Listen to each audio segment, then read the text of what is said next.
সরকারের কাজ কি? সরকারের কাজ পলিসি মেকিং করা, সেগুলো মানুষের মাঝে জানানো। আমাদের জন্য যারা এরকম রং করে, এটা আমি মনে করি খুব ভালো হয়েছে। না না, আমি খাই নাই। এটা নিয়ম মেনে চলাই দরকার। যে আমরা এটা করতে চাইতেছি।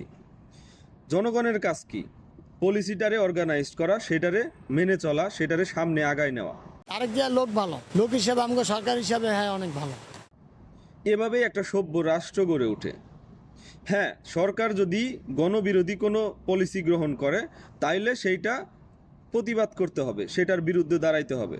কিন্তু বাদবাকি যতগুলো ভালো পলিসি আছে, যেটা জনবান্ধব, এইটারে আপনাকে মাইনা চলতে হবে যদি আপনি সভ্য নাগরিক হন।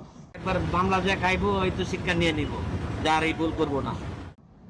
আপনি বলবেন যে সরকার এটা গণবিরোধী একটা অবস্থান নিছে, তার মানে আমরা কিছুই মাইনা চলবো না।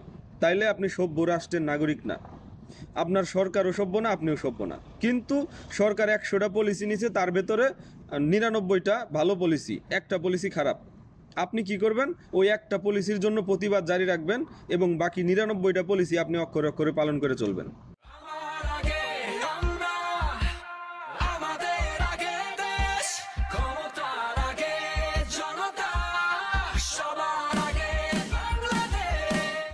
তাহলে কি হবে? সরকার বলবে যে না, আমার 99টা পলিসি তারা মাইনে চলতেছে, আমার এই একটা পলিসি তাইলে অবশ্যই খারাপ হয়েছে, যেই কারণে জনগণ এটার বিরুদ্ধে দাঁড়াইছে।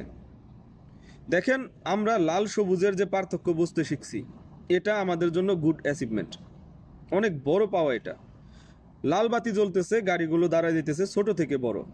সবুজ বাতি জ্বলতেছে, গাড়িগুলো নিজ নিজ গন্তব্যের দিকে আগায় যাইতেছে। এই যে আমরা লাল সবুজের পার্থক্য বোঝা শিখছি, আমাদের চোখে লাল সবুজ রংটা পড়তেছে, এইটা একটা সভ্য দেশের মানে সাইন আর কি।